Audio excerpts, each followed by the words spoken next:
What is going on, grunts? Welcome back. I've got some special bags to talk about with you today. We've got the Forclaz 70-liter ultralight pack. Yes, this grunt has some ultralight stuff. And then we've got another light pack. It's not ultralight, but it's another Forclaz backpacking backpack. This one obviously hasn't been used. We'll get to that. So I've talked about this many times in videos, live talks and everything, where grunts could absolutely benefit from learning from the backpacking community. Okay, backpackers share a lot of commonalities with grunts. They're dirty, smelly, they cover a lot of miles every day. They often don't get the best sleep. They're pooping in holes in the woods, possibly dealing with crazy people, and both of them are tough as hell. So why would a grunt ever want to mess with an ultralight ruck? Well, number one, they sent it out to me to play with. That's first priority. But also, because when your ruck, like the old Alice, would weigh anywhere from 8 to 10 pounds empty, think about how much weight you are losing just from the pack. Are we sacrificing durability with the weight? In many cases, yes, but enter this Forclaz ruck. Something backpackers could learn from the grunts. Carry your freaking weapon. It's not that heavy. All your stuff is ultralight for a reason. You can handle a 20-ounce freaking self-defense facilitation device. This ruck has gained some weight since I got it because we spray painted the crap out of it. It has had mud caked all over it, but there's the starting weight for you. Now, I saw that, and then Coleman Outdoors was looking it up for me. This thing is weighted at about 30 to 35 pounds. That's what it can handle before it falls apart. Have I pushed it past that? Yes, I've had 50 pounds in this thing, no problems. But something to keep in mind, if a ruck is ultra light, it's probably going to be durable enough, unless it's these weird trash bag looking things. But you have to watch the weight limit. So I've been able to fit an entire grunt loadout in this. OP stuff, patrol stuff. Used it in the last SEER challenge. It was strapped onto the back of the ATV for friggin' months in just horrible conditions. It's been thrown off of trucks. It's been dragged through the mud. All kinds of abuse. And it can handle all the weight and the stuff I put on it. But just to keep in mind, these do have a weight limit. So you're probably not going to be strapping your javelin or your clue to the back of this, or 240 barrels and stuff. So I'm not going to do a deep dive into this because we all know what backpacks are, right? They carry weight, you can put stuff in them, and you want to check comfort and fit and everything. So I'm just going to cover some of the features that I like. Now, something you won't see in the grunt world in our packs. I love these backpacking bags because they have these outer pockets with a shot cord on them. This one has 3 massive ones. So I always would tell grunts, and I tell you guys in videos, not to overpack your ruck, because before you're rolling out on a mission, you're always going to have something last minute to throw in there, right? Whether it's team gear that you're cross-loading with the rest of the guys, you know, maybe you got to carry the CLS kit, some optics or something. Also, when you're packing up your camp or like an observation post, when your stuff is wet and all messed up, you're not going to get it nice and rolled up and clean in there. So you're just going to have to be shoving your crap down in there and hoping you can close it again. That's one reason I love these outer pockets. So we got 70 liters in this bad boy in the main compartment. And then we've got all this space on the outside. And there's just room to just keep shoving stuff. I don't understand why the tactical community has not picked up on this. But Crossfire, you might want to get on that. Because, you know, a lot of grunts will say, well, this shit falls apart. Okay, sure. That's totally possible, but give me the option. All right, so in this one, I mean, we're not going to do a ruck dump or loadout. I just got to pull some things out to show you the benefits. So look at the size of this pocket. I've got stuff in here and I've got plenty of room. All right, so we got our freaking sniper veil to the current conditions. We were doing some snow work, so we've got our camo net that I can also wear over me, and that's the snow camo. Got that in there. Got our food and baby wipes, and there's plenty of room for more stuff in here. I had 10 freaking fully loaded magazines in this before because I didn't want to put them on the inside of the ruck. I wanted them out here. Something to keep in mind though when you're looking at a pack like this, I didn't put my magazines on the side pockets because they're open here. So you can put this little doodad there, but that's gonna come off. So you're not gonna put critical items in there because it's possibly gonna fall out. But the side pockets are also great for stuff like this, our shelter, all right? So we got the tarp. You could fit an entire ICS tent in this one pocket. So when it's muddy and it's rainy and I just can't freaking, and I'm cold and I just can't get it back in the stuff sack, I could just slam it in here and it's gonna get in there. Also, with these outer pockets, when you have wet gear, like you've packed up your wet tent or shelter, and you don't want to get it in the main compartment and screw up all your other stuff. Awesome, man. Throw all your wet stuff on the outside. I could also put my rain jacket out there too, but this one is dry, so it stays right there. So you see how much you can expand this up to get maximum capacity. You know, guys, I ain't even using half of this thing. One consideration though, okay, because this is ultralight, it is ultra thin. That's what limits the weight that you can carry. If you just put way too much weight on this, yeah, eventually stuff will start to fall off. Also, you know, even the standard nylon rucks we use, even the Alice, they have some water resistance to them. Okay, so we waterproof everything that we have to in our rucks anyway. But there's always a chance, you know, you were lazy and just threw your socks in there real quick, or your beanie hat or something, and you're out on patrol, it starts to drizzle a little bit, and you're like, dang it, man, my socks and freaking beanie hat are just stuffed in there, you know. Well, but it's just sprinkling. Like, that nylon is going to have some water resistance to it. Because this is so light and so thin, there is zero water resistance. I mean, zero. And I learned that out at the SEER challenge. Everything was waterproofed. I didn't even bother putting on a rain jacket, it was so light. This thing got soaked and there was water coming out of the bottom of it. So something to keep in mind, you get zero water resistance with it. But on the good side, the water will go straight through it. All right, so our military rucks will soak up that water. That's why I said your Alice ruck, it'll start at 8 pounds, but like, you know, an hour into a rain on patrol, now your ruck is like 20 pounds because of all the water it's soaked up. Not gonna happen with these. They got this fast fix system, and it's super easy to adjust this, all right? It's a dumb grunt like me could figure it out. It kind of goes back to the old Alice style. So this is like a pretty heavy duty aluminum frame. And it's pushed off of my back.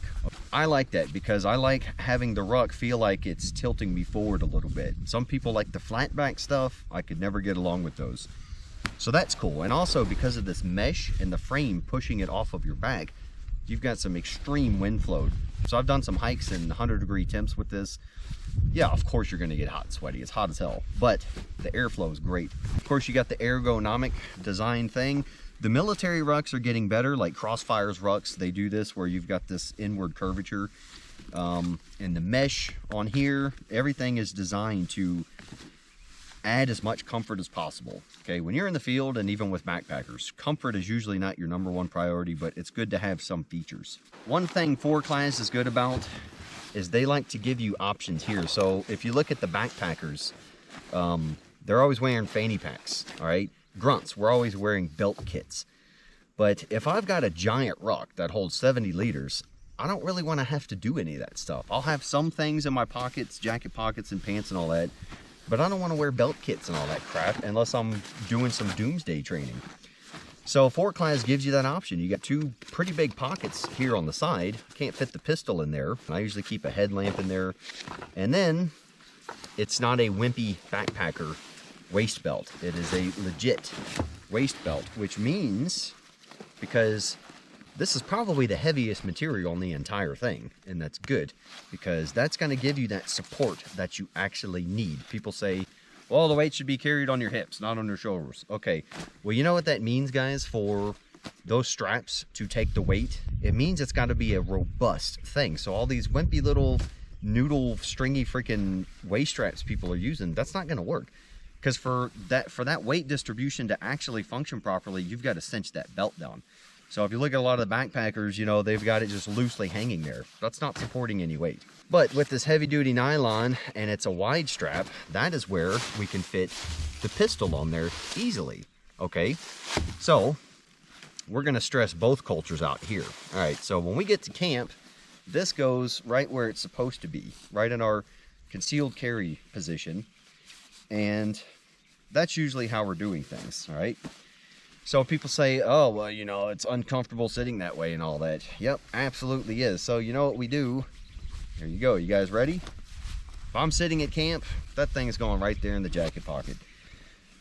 Millions of Americans do this, all right? All your gangbangers do it too. And then once we actually go to bed down, we will set it up properly, hang it up. You've got a pocket up here. We got a med kit. We got our binos for the OP.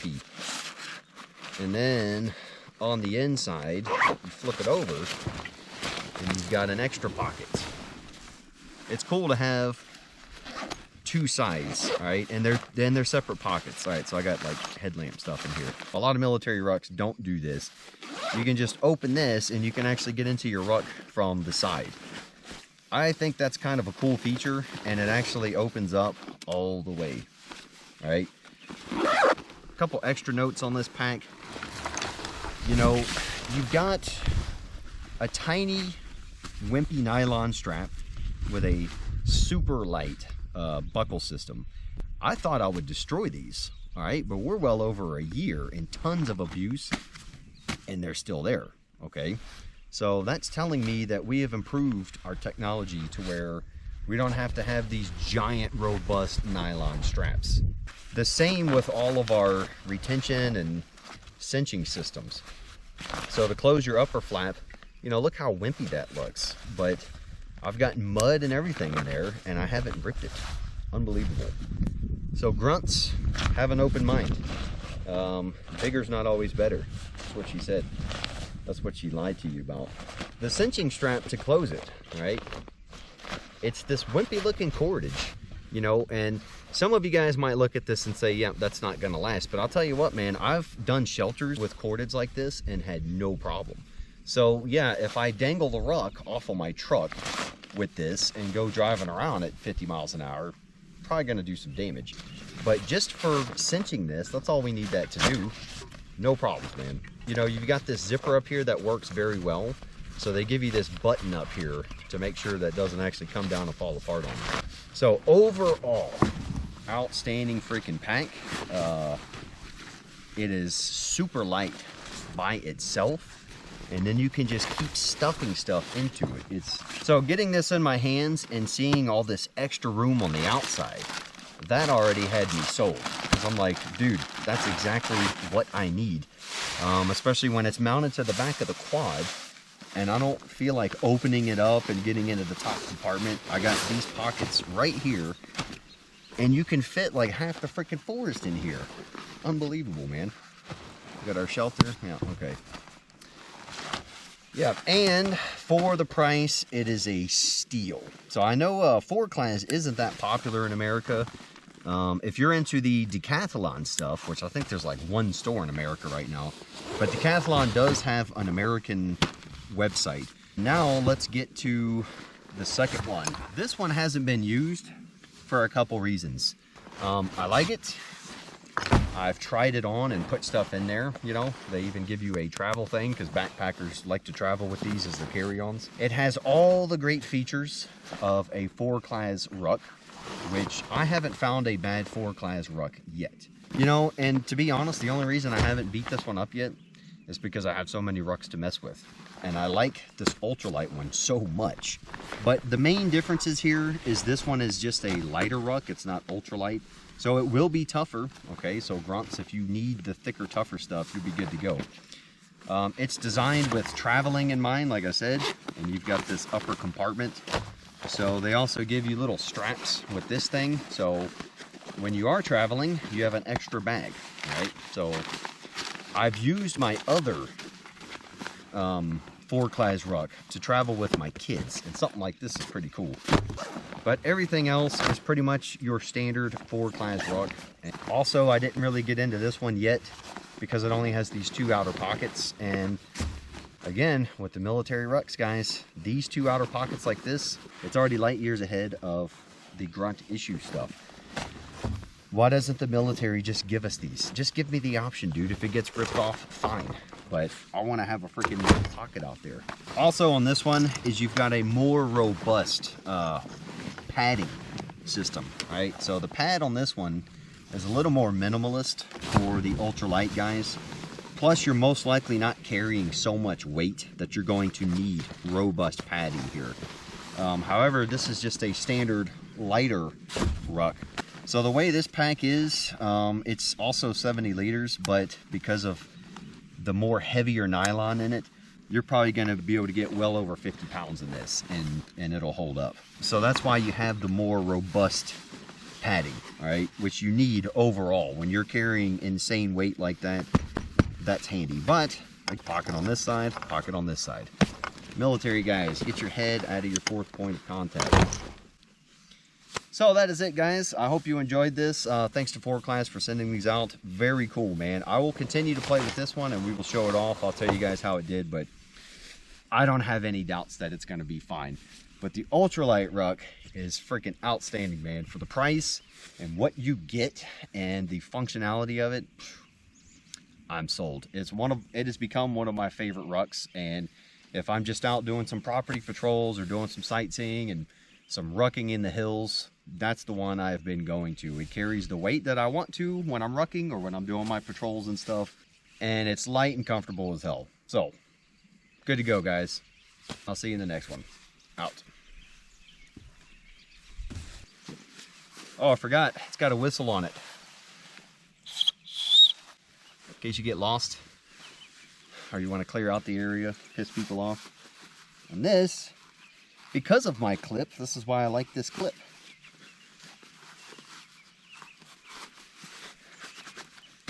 Boom, we're secure. It's not coming off.